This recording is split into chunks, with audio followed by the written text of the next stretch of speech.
Hello, everybody, and welcome to another Godzilla film podcast episode. That my previous episode that I did Godzilla against Mechagodzilla with Kaiju Nora, and he does an amazing job in that episode, and I'm glad I did that. And up next, we're on to the sequel to Godzilla against Mechagodzilla is Godzilla Tokyo SOS, the second Kiryu saga film, which is one of my favorite Millennium Godzilla films. And and we have a special guest here tonight, and he is from the Kaiju United. Please welcome to Jacob. How's it going, my man? I'm good. How you doing, man? It's excellent to be here. I know you were on our site a couple months ago, so it's nice to come back and be on your podcast as a Yes, guest. I did. And it was fun that you got to interview with me on your channel. And if you want to check that episode out, please click on the link in the description down below. Yeah, So yeah, absolutely. so yeah. Where would you like to start with Tokyo SOS?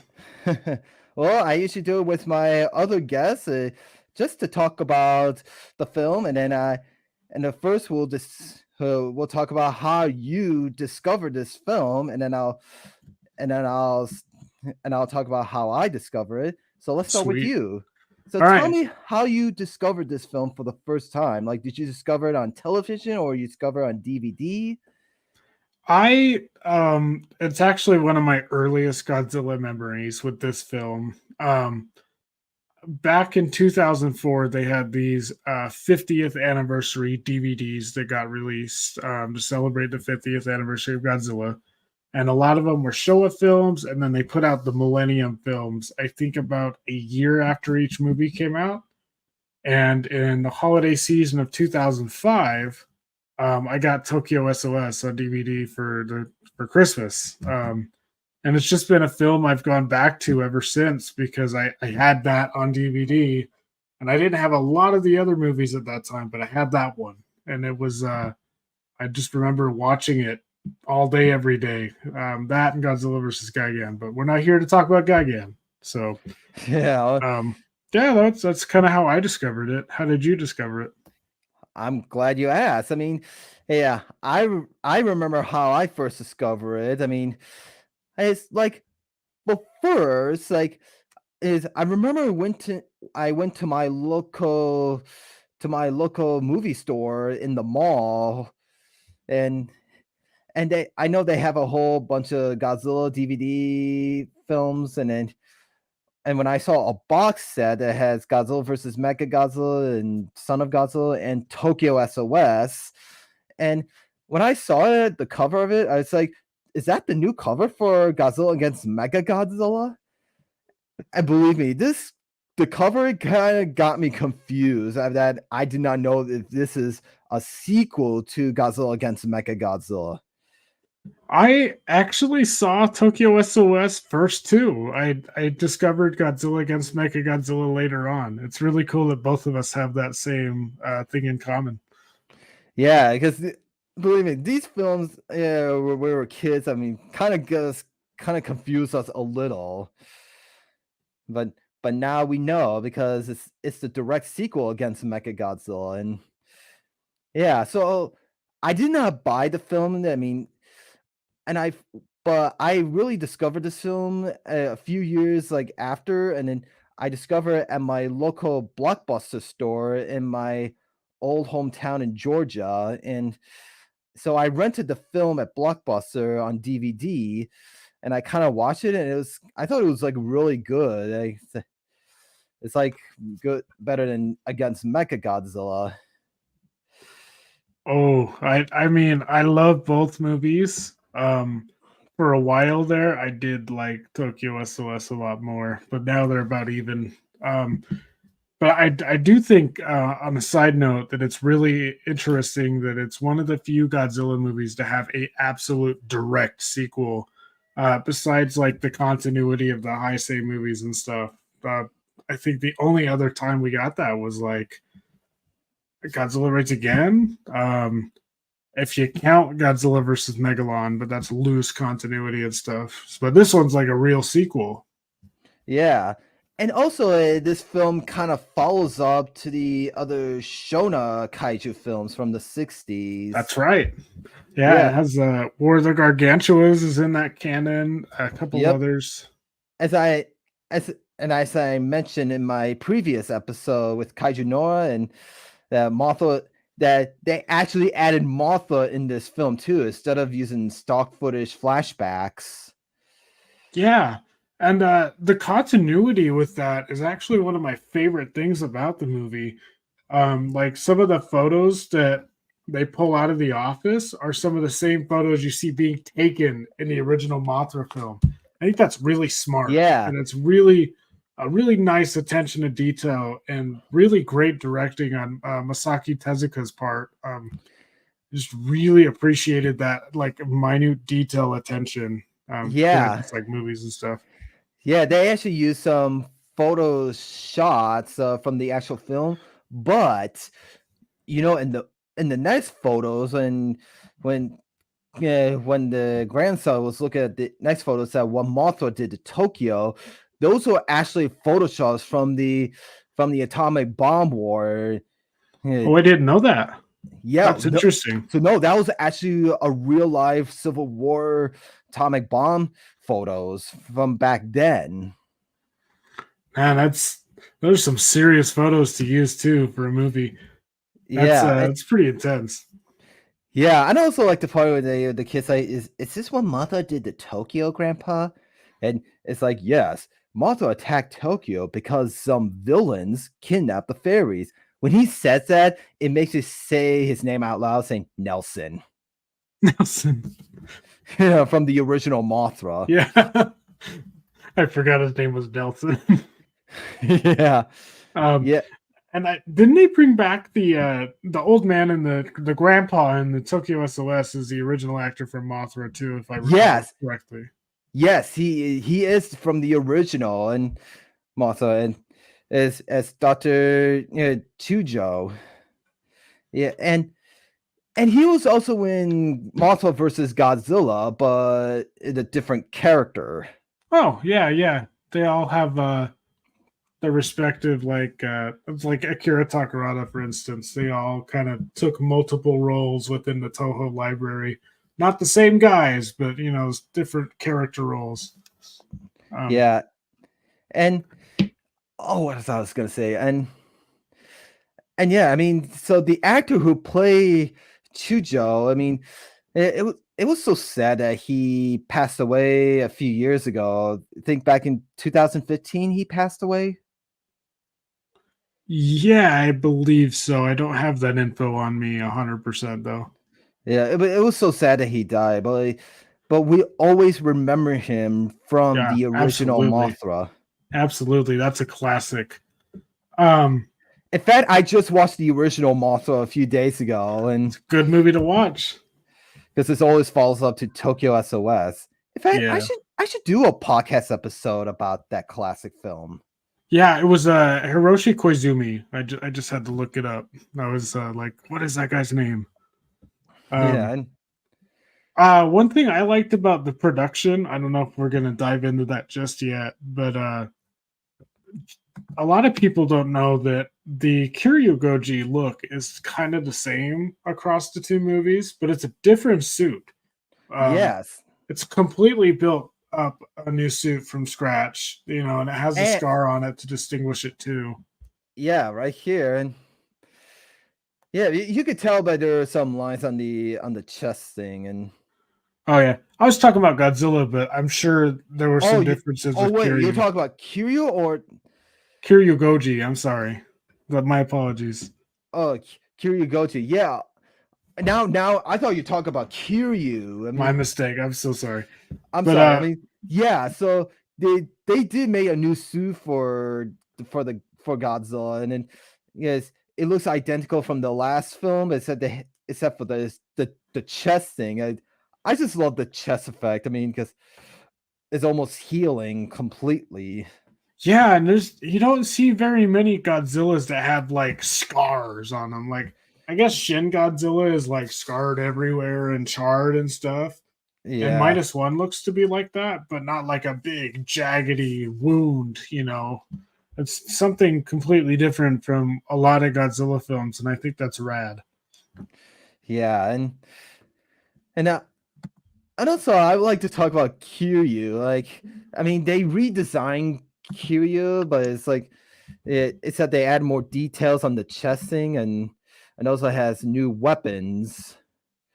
And I forgot what they're called. I mean, but they did add a new arm to it where in the previous film they at the end the arm was damaged and broken off, so they added a Yeah. new weapon arm to it that Yeah, actually has like a drill. Like the kind of drill makes arm, that's right. yeah, that kind of makes me think of Mogura. Yeah, no way. I didn't even put that together. That's great. Yeah. Um, I also aren't like the cannons were blue on Kiryu's shoulders in against Mechagodzilla, right? Yeah. Like the shoulder cannons that come up here and they're like this. Yeah. And yeah, they were They're blue in the previous film, but they had the new weapons soldiers for it. Sometimes right. these names escapes me. Yeah, it's knowing all the names can kind of be hard. I also was reading about like the suit wise things that the Mothra larvae in this movie, um one is male and one's female. They're not like identical. They've actually designed distinguishing features between the larvae. And that's something I didn't notice until I rewatched Yeah. it a while ago. And I was like, wait, they do look different. They're not like identical copies of each other. Yeah, it's because one of them is a male and a female, it's like brother and sister, and then you know how I can tell is How can you tell? because you know the male has longer tusk, you know, And and the and the color kind of looks like different too. and the female has shorter tusk. Oh, I didn't know that. That's interesting. Is the color different on those figures too? Oh yeah, there's Just but a then tad. yeah, they're not from the Tokyo SOS, and Oh, I did there's not. no. Oh, okay. Yeah, I guess in the film, from what I was reading, the colors, like the male is a bit darker in color, which is also a cool distinguishing feature.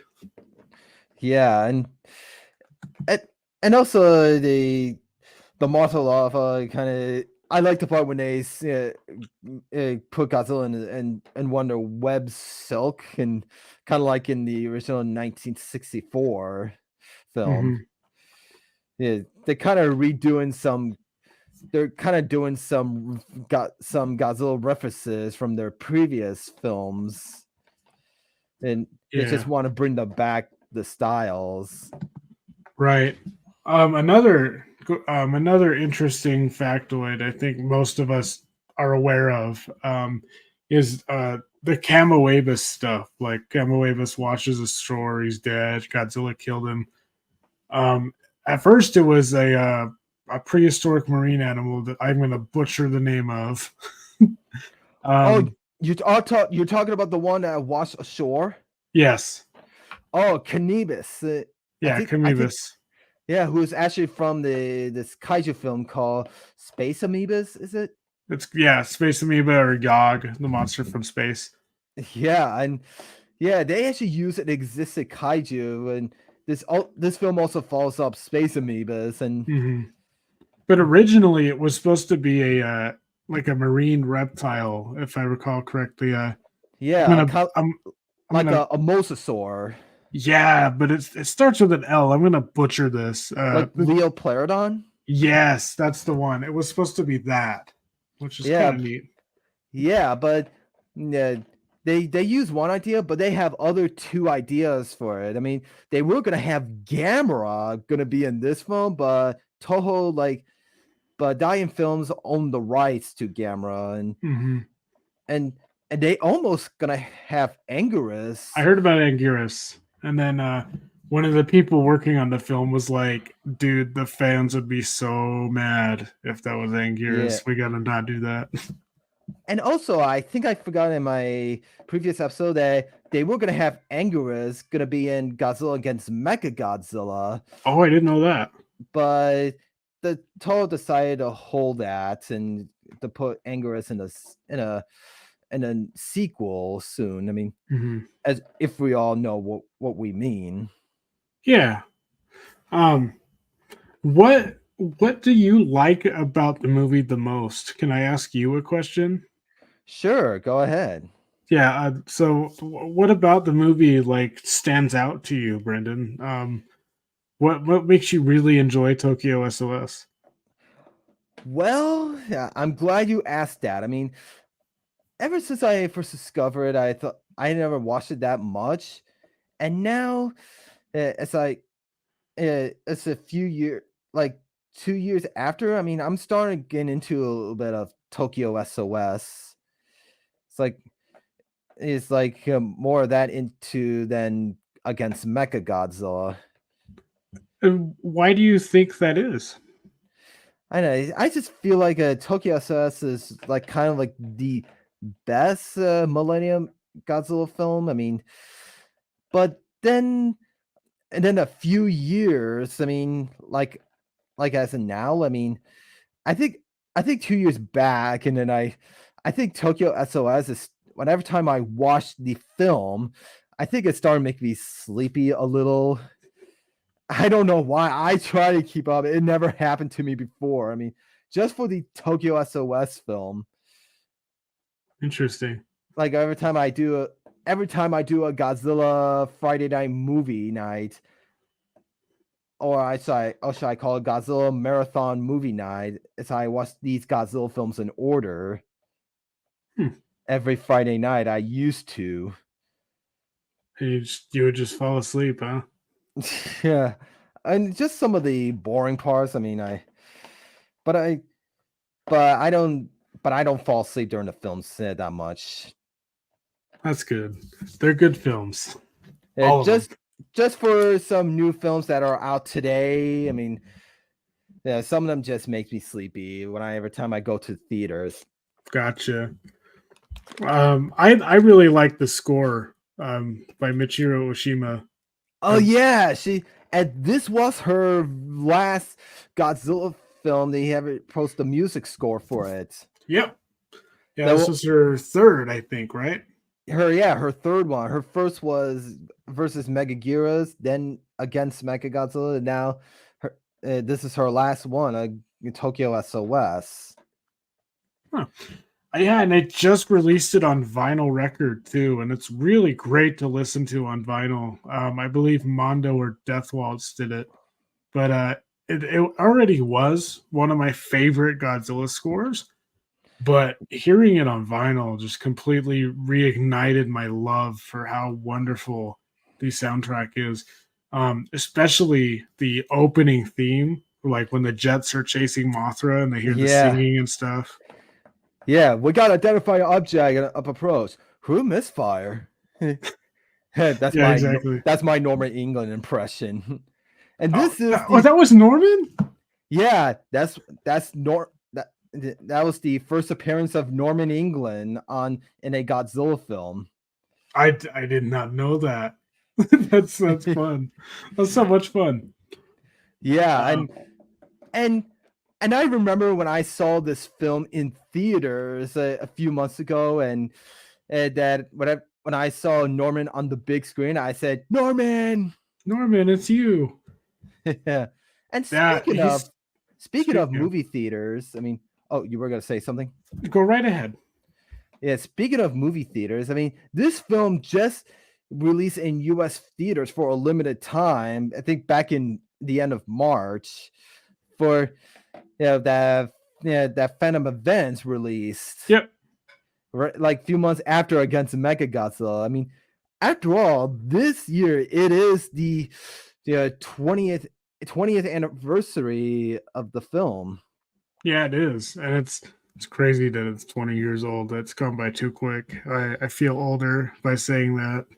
Yeah, Yeah, and it's been 20 years since I discovered my very first Toho Godzilla film on VHS, 1985. I'm getting there too. Yeah. Yes, I'm glad they released this film in US theaters that thanks to Phantom Events. And they actually released this in this original Jap- Japanese cut credit.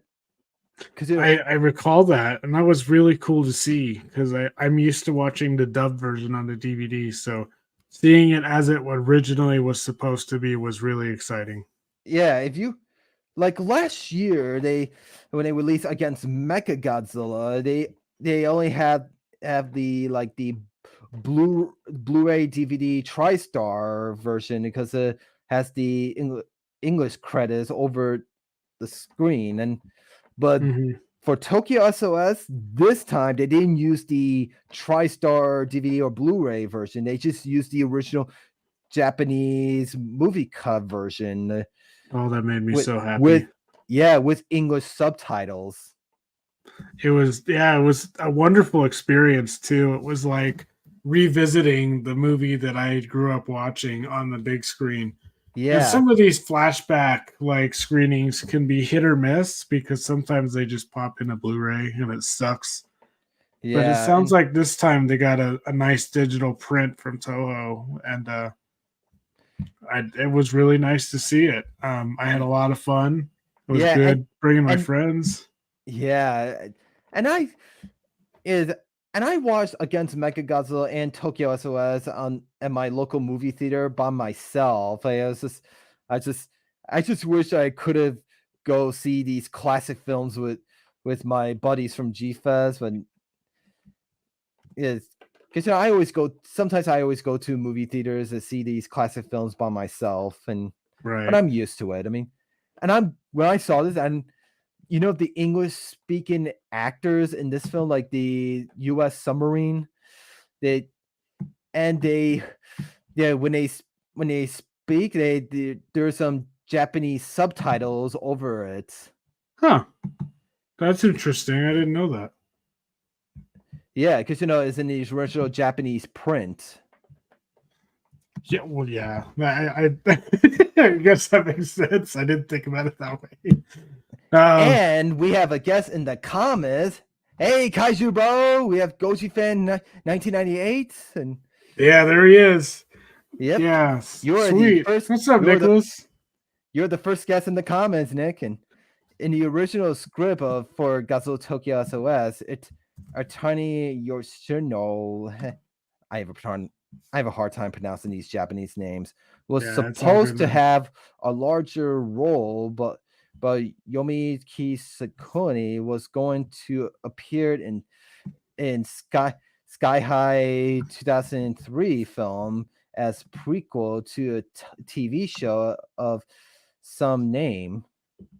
Huh. Hmm. I didn't know that. That's I did not interesting.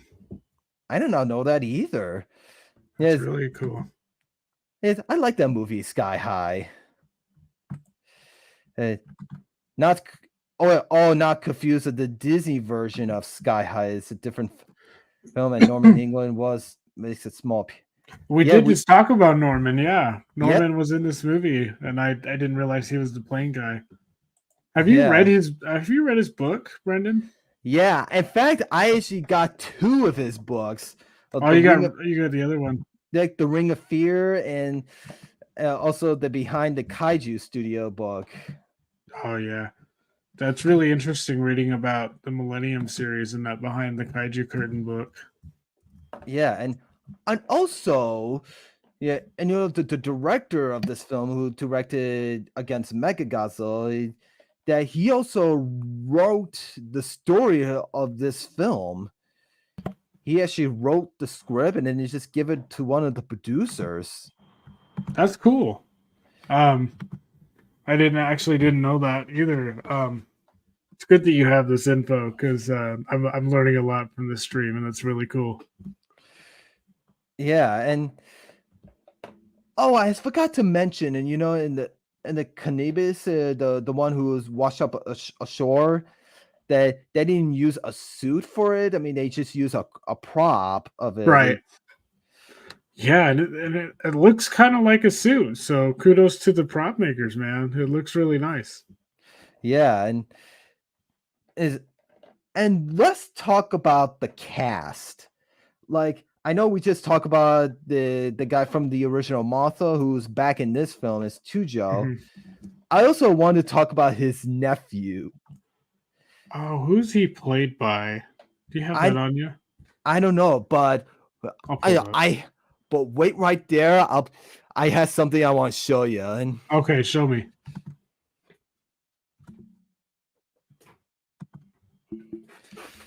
that I have a photo of me and him. Oh, when was that? That was back in G Fest in 2015. Oh man, that's super cool. Yep. And that was my very first time going to G Fest that year. That was a good year. I was there too. Yeah, we didn't even notice each other. Yeah. I met the director that year, the Tezuka. Yes, I met him that year too. And I just show a picture of me and him in the frame in my previous episode. Cool. That's Yeah, great. I go right ahead, Brendan. Yeah, it was an amazing experience that I got to meet the actor who plays the nephew and also his other nephew, that little kid. Always, I like the part when the kid calls him, uncle, and it was like, "Chow, didn't I tell you not to call me uncle?" Noboru Kaneko played as Yoshido Chujo, and Kaneko appeared as in Gal Ranger. We got some Super Sentai lore dropping in here. That's awesome that you guys know all this. Yeah, I actually have not seen Gal Ranger, so that's good to know. Me either. Well, Goji fan right here knows everything. He'll give us more information. That's so cool. I know I have spoken with Mr. Kitagawa a lot at conventions lately. I did the All Monsters Attack Chicago and then the All Monsters Attack Days of the Dead LA. And getting him together with his co-star Modokuni Nakagawa, who played Kiryu in this movie. Another gentleman played in Against Mechagodzilla, but Nakagawa-san played Kiryu in Tokyo SOS. Yeah, it was really. Go ahead. Yeah, in this film, the Kiryu is played by a different suit actor. Mm-hmm. It was interesting getting their insight because they talked about like knowing knowing how to eyeball your distance when you're going to hit your opponent in another kaiju suit. Yeah, and I know in this movie specifically, they get really hands-on. Like I think Kiryu will throw Godzilla around. Godzilla and Mothra will fight each other. There's a lot going on in that fight scene. Yeah, and also, if you know, this film that used some CGI and they actually used some stock footage. Yeah. Oh yeah, they did. Did they use stock footage for like the gargantuas and stuff for the flashbacks in the previous film? Oh yeah, that's right. Yeah, but in this film, they actually use stock footage too, like when the Mothra fairies, the Shonas, and they're not the same Mothra fairies from the original. It's just they're different. brand new. They're brand new versions, and they actually have names in the cast. Like one of them is called Mana. I don't remember what the other one's called. But yeah. And also, this, I just noticed just now that in the original Mothra, that on Infant Island, that they actually have some Infant Island natives, and when they're chanted Mothra's egg, but in this film, there doesn't seem any natives on Infant Island at all. They're just the fairies there. Yeah, the island's empty. That's a good thing to point out. I forgot about that. Yeah, It's just the two fairies, and they do the same thing in Final Wars. Not to jump ahead, but on Final Wars, it's just the two fairies or the yeah, Shobijin. yeah. It's so weird. I mean, I was like, what happened to the natives in this film from the original Mothra? I mean, I guess I don't that know. the production team just kind of forgot. And I don't know. It's all speculation, you know. Um, but yeah, the Shobijin have different names, which is a first time in the series, and I thought that was neat. One is Mana, and the other is Hio or Io. Um, yeah, and they actually distinguish them instead of being identical, just like the Mothra larvae. One of them's got a bracelet on the right arm, and the other one doesn't. I just again, that attention to detail is really present in the movie. and, here's what Nick said. Shobana played by Masami Nagasawa and Chihiro. I'm gonna butcher all this Japanese just like you are. Yeah, we have a hard time with these Japanese names. I would really like to learn it. Otsuka. I'm guessing. Don't come after me if you're watching this live. This- it- so yeah, I mean, yeah, it was so cool that they show some flashbacks. Reminded Tuja how he discovered the fairies 43 years ago, Yeah, and that was one of my favorite scenes too. There's just like this flashing back to the original Mothra, and it kind of was a legacy sequel before we got all of these legacy sequels in Hollywood, like Blade Runner 2049 and Halloween. Um, yeah.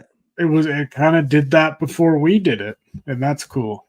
And I know there are different timelines of each Godzilla film that follows up the other Kaiju Shona films, like for the Shona era universe, the original Mothra kind of follows up to King Kong versus Godzilla and Mothra versus Godzilla That's right. in the Shona universe. Yep. But in the Millennium universe, it kind of follows up the other Shona Kaiju films. Yeah, this timeline gets a little crazy in the Kiryu saga. It's got like And Gargantuas, Mothra. yeah, in fact, I might plan to do a podcast episode of the timeline and era universe episodes of That'd be cool. yeah, just for an idea. That's a good And idea. also, let's talk about the CGI. I mean, this film it almost kind of the one scene that always makes me think back of the first American Godzilla film from 1998.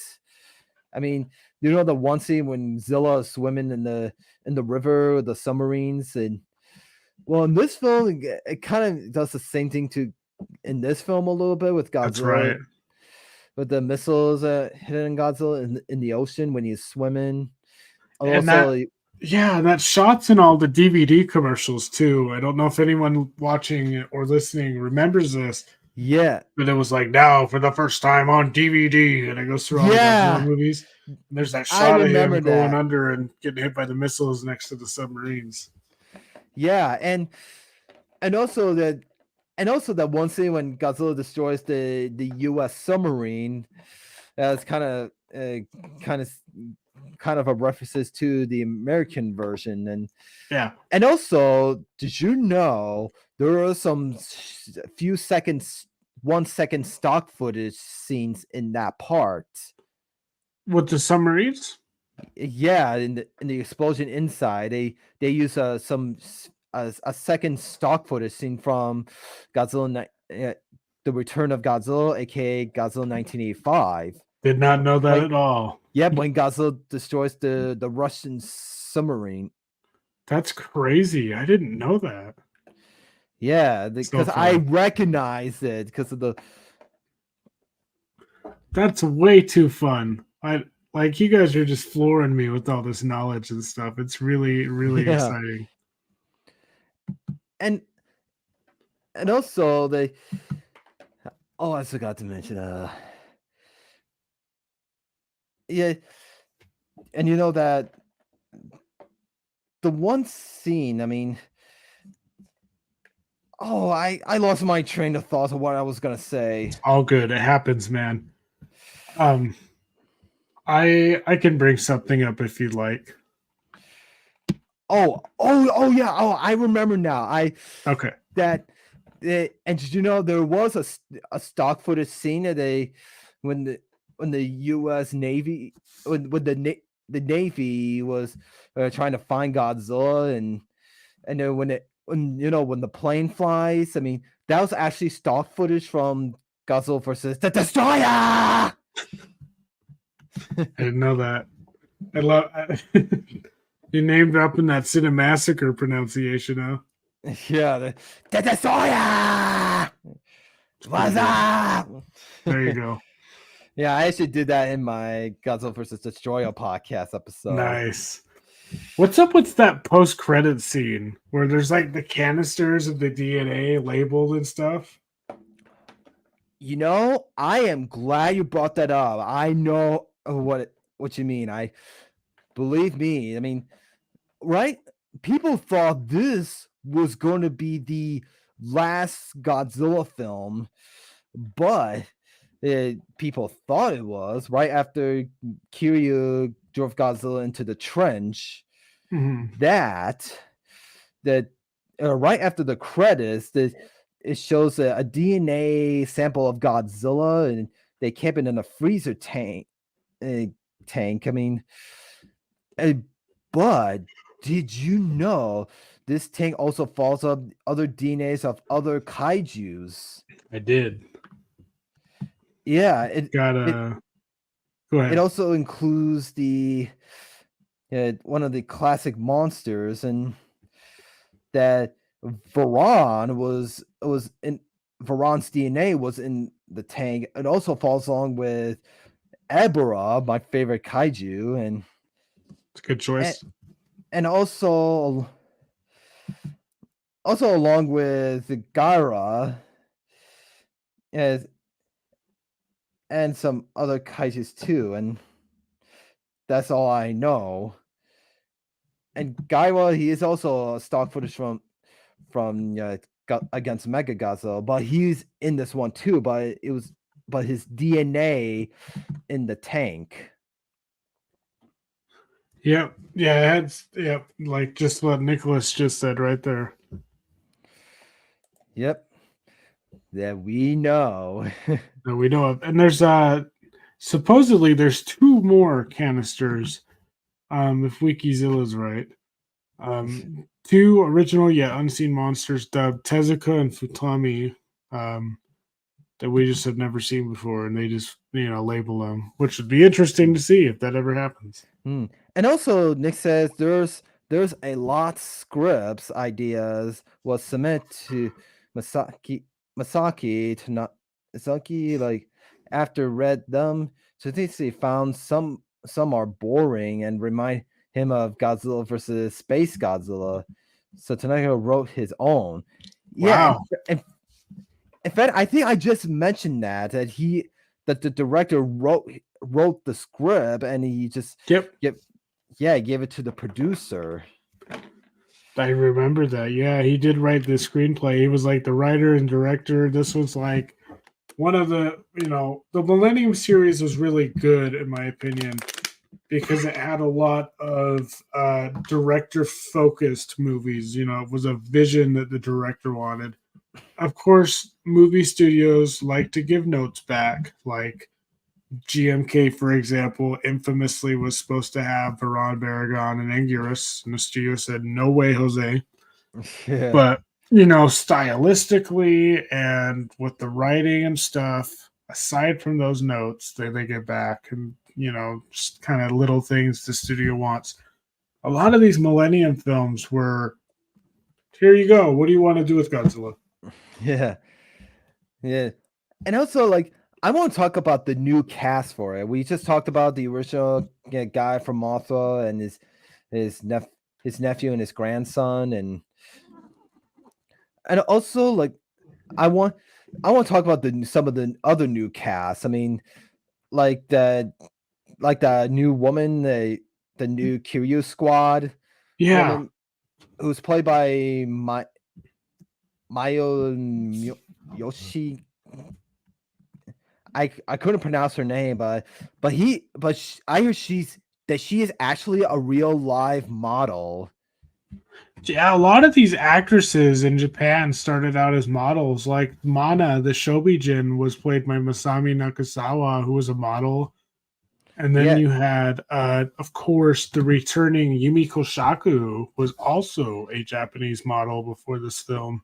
yep, and So yeah, a lot of them get their careers modeling, and then they go into movies.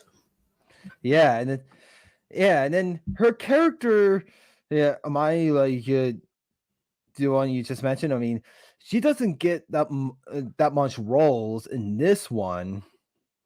I mean, she was the main star in the previous film, Yeah, but not so much in this one. yeah. They just gave her a couple scenes, and then they said, "Oh, she's going to America," and Yeah, then to that's do it. some training. Yeah, that's an And also, interesting choice. yeah, and also the one scene which when that guy who's from the previous film, the one who was upset with her because he thought that she killed his brother Hmm. by accident. It was, Yeah, but in this film he seems to get along with her. yeah. It's like it's nice that the characters have grown throughout the two films, and they feel like real people. Yeah, and also like I kind of laugh at this one scene when Chujo is the nephew I was talking to that one guy. He was like, "Hey, when he's done this, I was afraid like, is he gonna throw a fist at him?" But he only uh, did this like a few away, like like I was like, "What's your It's game, funny. huh?" And he just opened his hands and just saw he caught a little fly or flea. Yeah, there you go. Nicholas has got it. It's- Yeah, He's got the whole character. That's yeah, awesome. yeah, and I kind of like the actress in this film, and it, yeah, because she does a he does an amazing job in this film with her character, and if you know she doesn't do that much. I mean, it's always Yeah, focused on the uh, Chuja, the nephew, and definitely focused on Chujo and the little boy, and then the grandpa, which is it's nice that there's a family in the Godzilla film that you can follow too. I kind of like that. yeah, and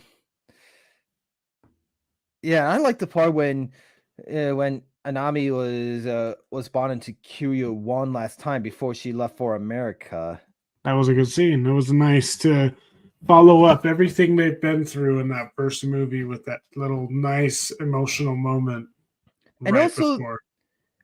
the one moment that they never brought back is they never brought back is Sarah and the and the doctor guy, like Yeah, they didn't come back, which was certainly an yeah. interesting choice.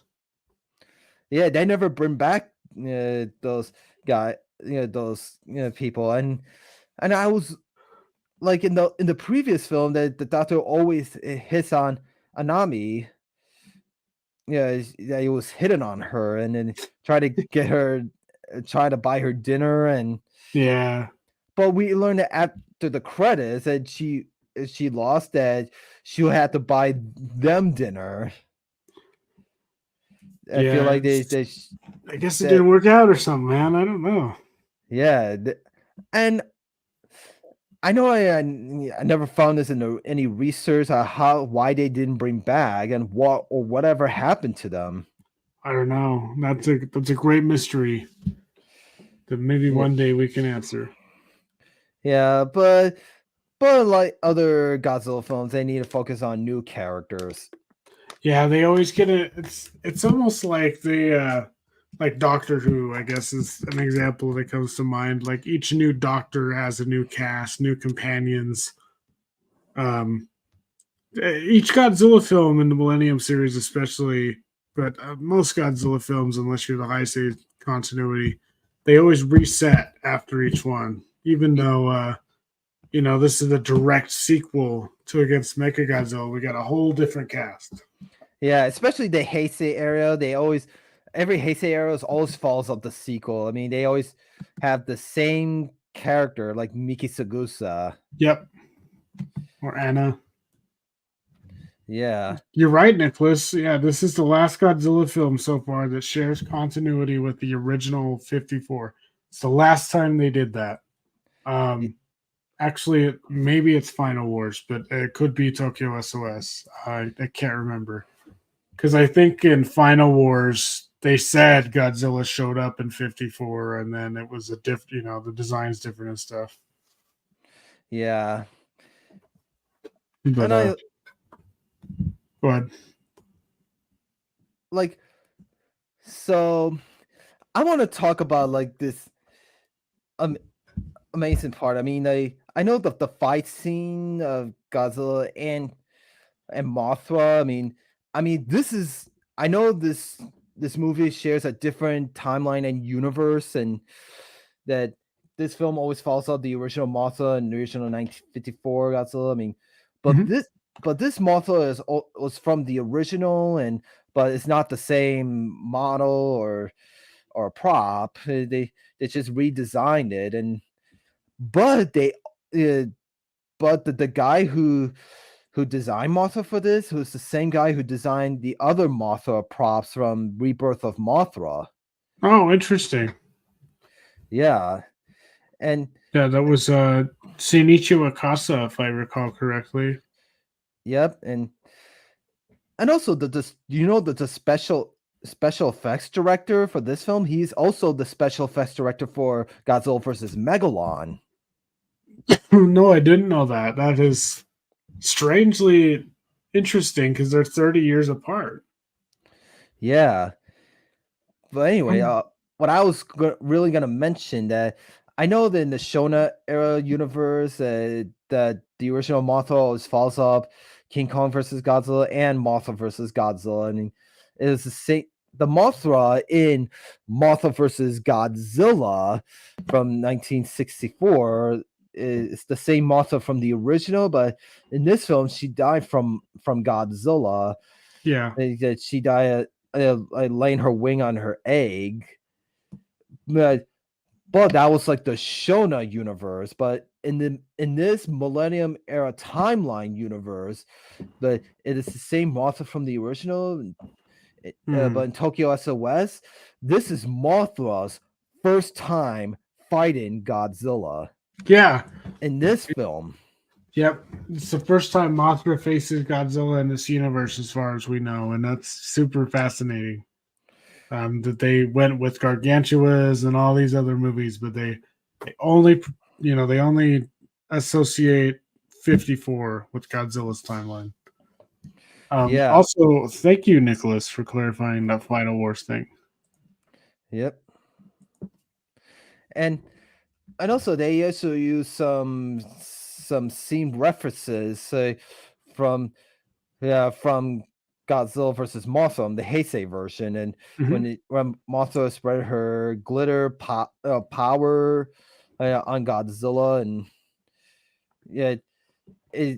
but it did the same thing in this film.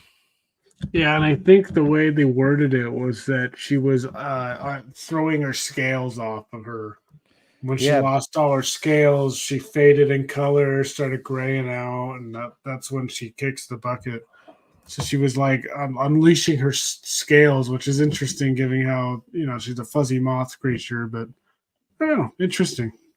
Yeah, and also I like the way when Godzilla bites off one of Mothra's legs, and that was brutal.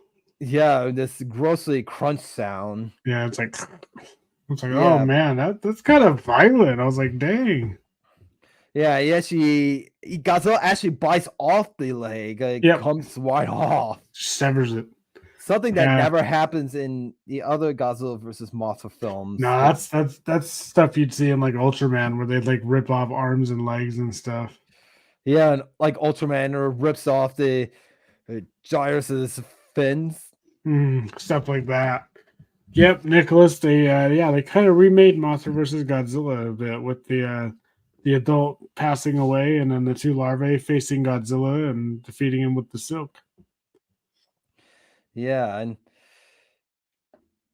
of course, like I know in GMK film that Godzilla defeats Mothra by his atomic breath, but Mothra just blows away right away. And but in this film, Godzilla did the same thing, in the but Mothra didn't like explode right away. She just caught in flame.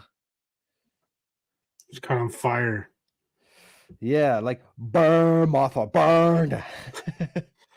Yeah, it's two different methods of taking out another kaiju. Like all the monsters in GMK kind of exploded when they died, and then Mothra in this movie just kind of burned and combusted. Yeah, and I also like the Mothra larva, so it turned their eyes from blue to red. Yeah, I was gonna bring that up too. I It's don't know. cool that they have like an attack mode where their eyes go red. Yeah, when I saw this, I don't know if they're really shocked and really sad that their mother died, or they're just angry because of what Godzilla did to their mother. I think angry.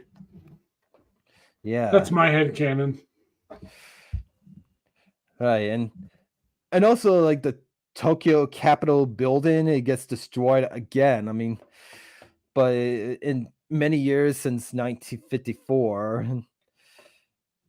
Yeah, and I wonder like why they chose certain buildings to destroy because like in Godzilla 54 it's very deliberate, but I don't know if they decided what to wreck or if they just built a building that looked cool. That's something I would ask the filmmakers. Mm. And yeah, we actually talked about the Godzilla suit just almost an hour ago, and it, yeah, they redesigned the suit, but except for the chest thing. Yeah, it was like the same look and stuff, but I guess from my understanding they built a different suit from Oh, scratch, but they have the same blueprints and stuff, so it looks exactly the same. Then they added the scars. yeah, except they actually use animatronic scene for some close-ups. Oh, was it like within the suit or like an animatronic head like this? Yeah, the animatronic head. I didn't know that. That's really cool. Yeah, you were kind of frozen there a little bit, Jacob. Oh, am I good? But that's yeah, you're good for now. Okay. And also the drill thing, as I mentioned earlier, that kind of looks like Mogura. It's a kind of I like the way they kind of make it drill into Godzilla's chest, and they just drill it in there, and then Yeah, it sounds like it hurts, man. The sound design yeah, they did with that. that's gotta hurt. It kind of makes Godzilla's vocal cords to break off, because of the way he is sounded right now, like after. Mm, yeah. But it he did let out a war that kind of wakes up the spirit of the original 54 Godzilla and Kiryu. Yeah, and that's something that I've always found really cool with this both movies. We can talk about both movies, I suppose. You know, the whole Godzilla Bones thing and the whole this is really the 54 Godzilla trapped in this like metallic tomb, I'll call it. Yeah, and I like the way they show some flashbacks again from the previous film. And Yeah. yeah, and the spirit of the 1954 Godzilla did came back, except they didn't make the eyes red this time. They just leave it be, and they set the red line of tear of blood. Yeah, the eyes don't go red. That's right. That's such a detail I missed over. I remembered this going down in Tokyo SOS, but I was surprised to see the eyes go red when I watched against Mechagodzilla. Yeah, Yes, yeah, Nicholas, that was the Diet Building. Basically, for those that don't know, the Diet Building is the like the U.S. Congress of Japan. So that's right. Congress got wrecked. But And I could see why they would choose to wreck that, and that's not a political statement. That is just it's an important landmark building. It's just a super important building, and if Godzilla's stepping through that, then perhaps we're in trouble because then Japan can't function. yeah, and before I get before we talked about some ended parts, I mean, this is one thing I didn't notice. I mean, in in the English dubbed that they said they pronounce Kiryu as they don't call Kiryu that much. They just call it Mecha Godzilla sometimes, or they just call it Mega G. Yeah, Mecha G, Mecha Godzilla. Only I'm in the curious where dub. the name Kiyu came from because I don't know. I don't know. I think Andres did mention this in my previous episode, What did he have to say? but I kind of forgot. But Ah, it's all right. eh, If you guys want maybe to know, go watch that episode.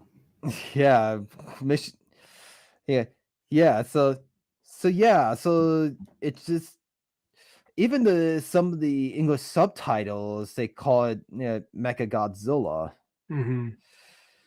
Yeah, like the ended part when and Chucho nephew escapes and they when Kiryu dives in the ocean with Godzilla, he just yells out like Kiryu in the original Japanese, but in the English dub, he just yells out Mecha-Chi! Oh yeah, yeah.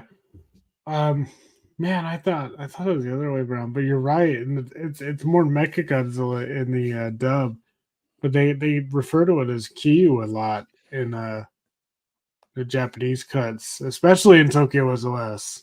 Yeah, and like if some fans, like if some people never seen has already seen Tokyo SOS before they saw against Mechagodzilla, I mean, they kind of mix up in order.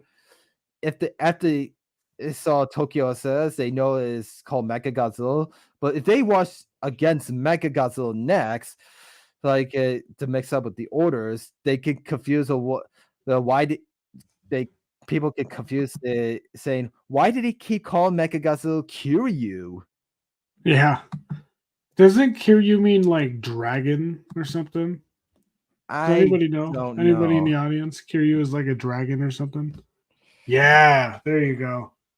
Kiryu name come from Japanese machine dragon, says Nicholas.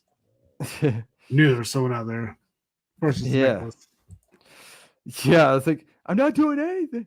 That one scene in the spirit of 1954, Godzilla wakes up and then yeah, I Yeah, like the part when he just saw Godzilla laying in sulk. It's almost he's just laying there. It's almost like he's all wounded and just just ready to give it up. Like by the end of the movie, Godzilla's just ready to just put me back in the ocean, dude. I'm tired. yeah, he's just that Kiryu, the spirit Godzilla. He just wants to sleep peacefully. Yep. Yeah, I didn't. And then Kiryu just draws into the sea. It's almost like I'm taking you with me.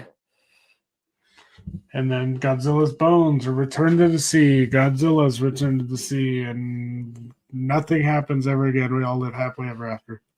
Yeah, it's all because of the Mothra fairies and Mothra. They want Godzilla's bones to remain in the sea so it can rest, so it can sleep peacefully. I like Sometimes, that they. Yeah. Go ahead. sometimes back then I always wonder why does Mothra care about Godzilla's bones, and then but we all know why because of what happened in the previous film. I mean, is if they don't return Godzilla's bones into the sea, Mothra will begin attack Tokyo like she did in 1961. I I think it's a lot of the spiritual aspect of Mothra. Ye- She is very spiritual, as I just said, but like she's also the natural way of things, and Kiryu is not natural. It's like us trying to play God in a way. So when something dies, it needs to lay to rest, and it needs to rest peacefully. And I just think that's a very spiritual belief that perhaps many have over there in Japan. Many of us have here. You don't disrespect the dead, period. And that makes Mothra mad. Yeah, and sometimes I kind of thought it doesn't make any sense that if they don't return Godzilla's bones into the sea because they use it to build Mecha Godzilla, but then Mothra attacks Tokyo. I mean, sometimes I feel like it doesn't make any sense. Yeah. I mean, I don't know. I mean, Mothra just has her reasons. She likes the divine order of things, and um, they needed Mothra in the movies, so why not have her like the original and be like, you guys got to listen to me or I'm gonna attack. Yeah, and also, I mean, as I mentioned in my previous episode, like they they were gonna make a trilogy out of the Kiryu saga. I mean, they decided they only make 2 films. I mean, they Do we were gonna know make anything? Do we know anything about that third movie? they were gonna make a 3rd movie of it, but they decided to scratch that. I mean, uh, but they I heard it in the original script for the other for the 3rd one. I mean, I think Nick knows. I think sometimes I always wonder why this. Oh yeah. So yeah, I as I was mentioning, in the original script, they were gonna have so many mecha kaijus, That's including right. Mecha Canibus and some other mecha kaijus, including Kiryu. They're gonna really, really tie in that Evangelion influence, huh? Ye- Yeah, but I decided to but they decided to go with the 2 films. And I think it's honestly my opinion is it's good being 2 films because not everything needs to be a trilogy. Just tell the story. Yeah, I mean, and also like, well, it's kind of been almost an hour. I mean, is there any thoughts do you know about the film, or what is your favorite part? Like, what do you like more about the film? I think it's everything we've talked about so far. Honestly, I love the soundtrack by Michiru Oshima. I think it's lovely. I think the opening scene is one of my all-time favorite scenes in the Godzilla series, where the jets are flying around, Mothra's doing her thing. You get that chorus kick in. You got the drums for Godzilla, and you got Yeah, the other music instrument that I'm blanking on for Kiryu. But all of that comes to the horns for Kiryu. That's right. Um, so the drums, the horns, and the singing comes together at the title screen, and it's one of my favorite title screens yeah, in any movie because it all culminates together in this really grandiose thing. And it's just such a rare thing in a Godzilla film to be, that cinematic opening. And yeah, it's just really great, like, especially when we saw it on the big screen. I love the Mothra stuff, like the Shobijin coming back is great. Because I don't yeah, think they weren't in GMK. It was just Mothra. So having the Shobijin come back is wonderful. The updating was cool, and I love the new song they did.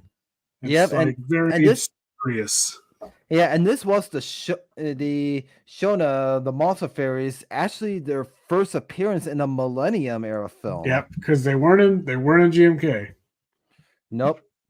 And so yeah, I kind of like this film, and back then it kind of makes me fall asleep for a few scenes, and but when I saw this in theaters a few months ago, it doesn't make me fall asleep at all. That's good, man. I'm happy that it doesn't make you fall asleep No, because I love this movie a lot.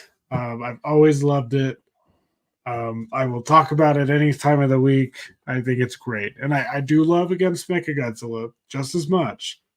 But I love this movie. Yeah, me Nicholas, too. yeah, Nicholas, man, that first appearance of Godzilla in that movie is so good. Oh yeah, and also like the part in the opening when Godzilla's sleeping in the trench and he was open his eyes slowly and with all this he was growling and that's like my favorite moment. Yeah, and then it goes blah, blah, blah, blah, blah, with the soundtrack, and it's so great. Like the music accompanies the film and just elevates it for me. It's just perhaps it is the music I like the most about it, but I Yeah, like everything else. yeah, and I also like the jet scene where they're trying to figure out the identifying object that was Yep. actually Mothra. Yeah, and I they also treated it like a UFO. yeah, I like the part when the Jets hear the fairy singing and it I was hear singing. Where's that singing it's like coming from? singing. That's just your imagination, Blue One. That was Yeah. my favorite. Yeah, Yeah, but then go right in. so yeah, that Godzilla Tokyo SOS was going to be the last Godzilla film. It was going to be the last, but Toho decided to make one more Godzilla film, just one more, and that's it. And yep, they decided to make one more for Godzilla's 50th birthday. And you all know what that means. And speaking of, we're just about that time. And I want to thank you, Jacob, so much for joining me in this episode. Hey, And man. Go ahead. I want to thank you again for having me on your channel on this interview. And if you guys want to check out that episode, click on the link down below in the description. And so yeah, Sweet. hopefully I'll have you again on my show someday. Hey, man, it's been a real pleasure. I super appreciate that you let me hop on and talk about Godzilla Tokyo SOS. It's one of my favorites. I think it's underrated. I think a lot of people should go watch it because it's fun. It's great. Um, Underrated and it's been a true pleasure being on the show and on your podcast. I've been excited about this since we locked it in and said, okay, we're doing it. And I hope to be on soon. Just no matter what you're talking about, because I just like sitting down with fans and talking like we did on Kaiju United. But yep. yeah, I'm from Kaiju United for those who don't know. So kaijuunited.com. We're also a Facebook group, but check us out. Hope you like what you see on the website. Thank you guys. Yep, and don't forget to like and subscribe to his channel, Kaiju United. And please subscribe to his channel in the link in the description down below. And the next episode will be the final Millennium Era Godzilla film. It is Godzilla Final Wars, the last Godzilla film in the Millennium Era. It's So gonna be a that's good all. time. Yep. And that's all I had to say for now. As I say it in Japanese, sayonara.